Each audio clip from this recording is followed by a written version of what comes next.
Hello, everyone, and welcome back to another first episode of, well, I don't really know what I'm going to end up calling this, but let's just say talking about Monster Hunter Wilds, which is a terrible title. I'll definitely come up with something better. But anyway, Monster Hunter Wilds has been out for a little over a year now, and the game has definitely gone through its ups and downs. It's good to see that now the community consensus seems to be that it's a pretty great game, and I always felt like it was a pretty great game, but it did receive a lot of criticism early on, some justified, very justified, and some not so much. And today I want to talk about one of those not so much justified things, and that is the difficulty of Wilds. Now, from the beginning, there's been a part of the community that has been very vocal. I don't even know if it was really the majority or the minority that felt like the game was entirely too easy. And I never felt like that was the case. But now that the entire life cycle of the game is complete, we've gotten the final title update, and we'll most likely not get much new content except a few event quests here or there. I feel like now is a good time to really look back on the difficulty of Wilds and why so many people felt like the game was far too easy and not really worth their time. So, a little bit about me and why I think the way that I do. I first started Monster Hunter with Monster Hunter 4 Ultimate and played it for a whole hot 5 seconds before World came out, and I put it down and didn't think about it again for years. So then playing World, then Iceborne, Rise, Sunbreak, Wilds, and then going all the way back in time to play Generations Ultimate before finally digging through my storage and finding my DS and finding my old game, which I wasn't even sure if what I had was for Ultimate or Generations Ultimate, but I was sure it was one of them, and was very happy to see that it was for Ultimate, a game I hadn't played before.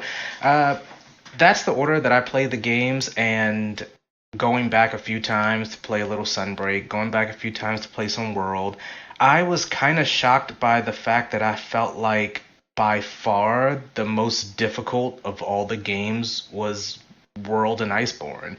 Now, don't get me wrong, playing 4th gen games can really suck, especially when you get to the G rank, which is scaled for multiplayer. Playing it solo, it's terrible. It's kind of really frustrating, and it's just enough satisfaction of overcoming challenge to compensate for the lack of fun that you're having at that point in the game, at least for me.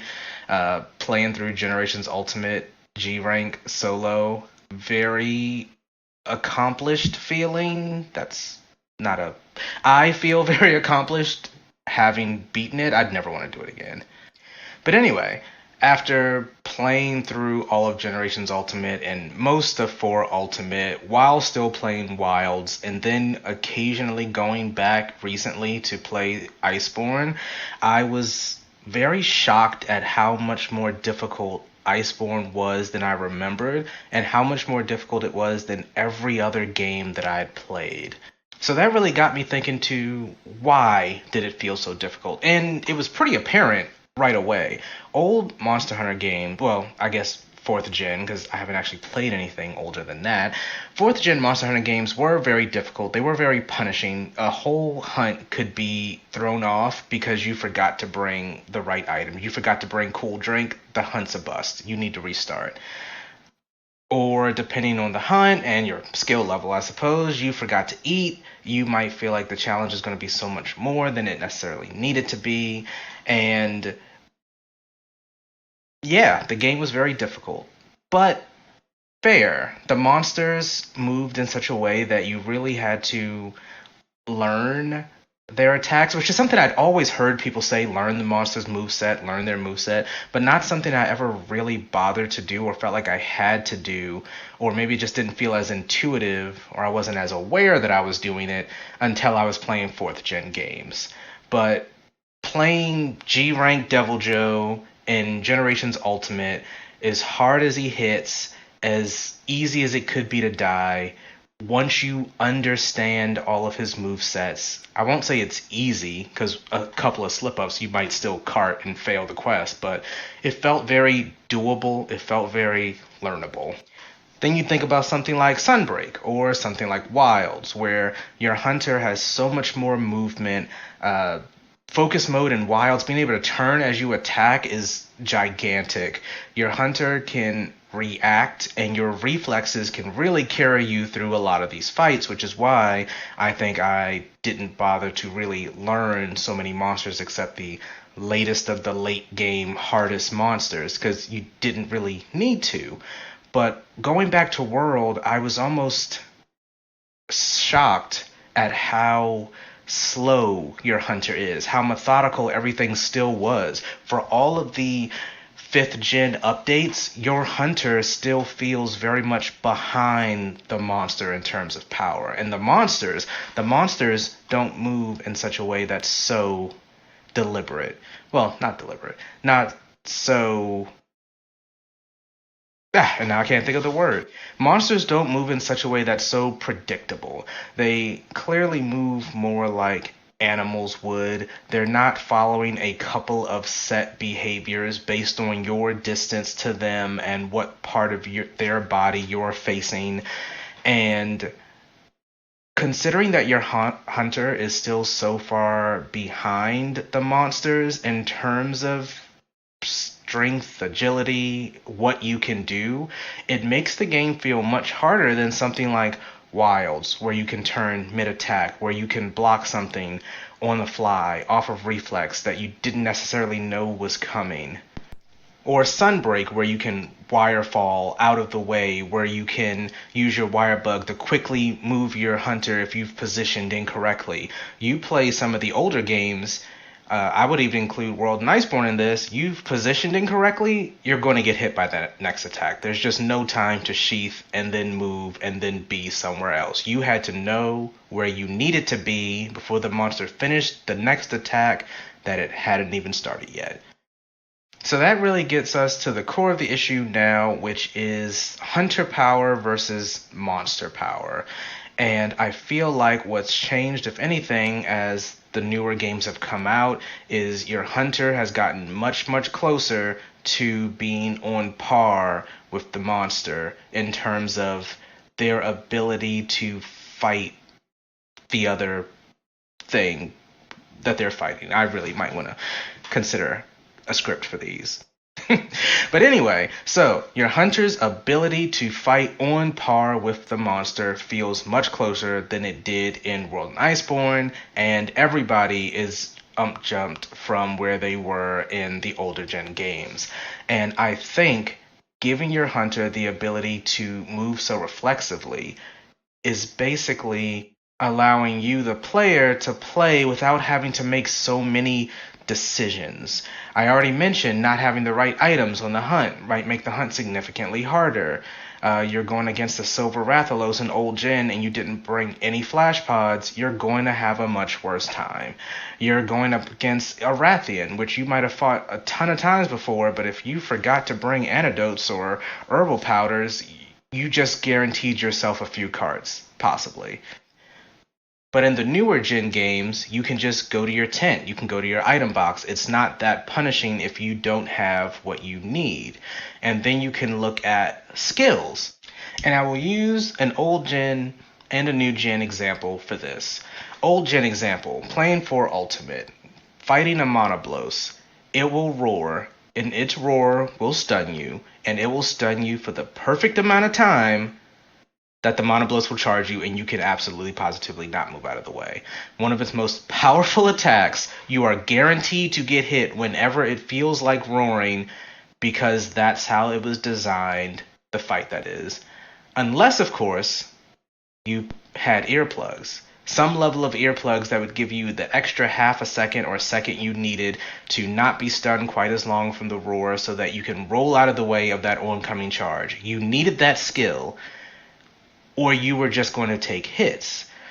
New gen example, looking at a fight like Savage Omega.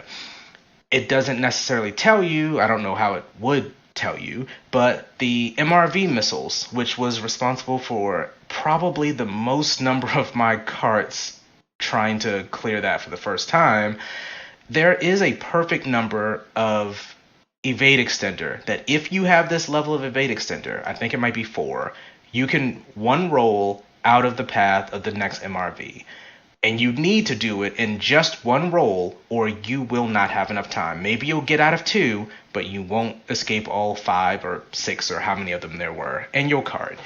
Or, conversely, the right combination of ranks of guard and guard up, you will have just enough stamina to be able to block all of those hits. One less rank of the appropriate skill, and you won't have enough stamina. That last missile will hit you for full effect, and you will card. And I would say this is Monster Hunter. This is an aspect of Monster Hunter being prepared, having the right skills, countering monsters in the right way, not in just how you fight, but how you approach the fight, what items you bring, what support items you bring, what skills you have. It's all a part of being prepared to fight the monster. The difference is, I feel like there used to be many, many more examples of this skill is very much, if not required, extremely useful for fighting this monster, and in the newer games, there's very few examples of that. I would say adaptability, fighting Arch-Tempered Nudra.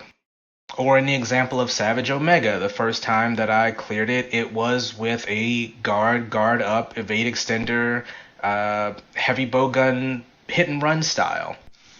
But for the most part, most of the monsters don't require that level of preparation. The same way that you can eat during a hunt, where before, if you forgot to eat and entered a hunt, and anything earlier than 5th gen, you were just not going to have meal effects that hunt. Or the fact that item effects now, like Mega Demon Drug, Mega Armor Skin, even Cool Drink, last through carts for a set period of time. You're not as punished for not being as prepared. You're not as punished for not being at the top of your game. And even if there is a skill or skills that would really help you in a fight, it's never been easier to slot in those skills. It's nothing like 4th gen where you'd have to make a whole new armor set. And to get the materials for that armor set, you might need to hunt a monster 5 or 6 times just to give you some marginal advantage in a fight.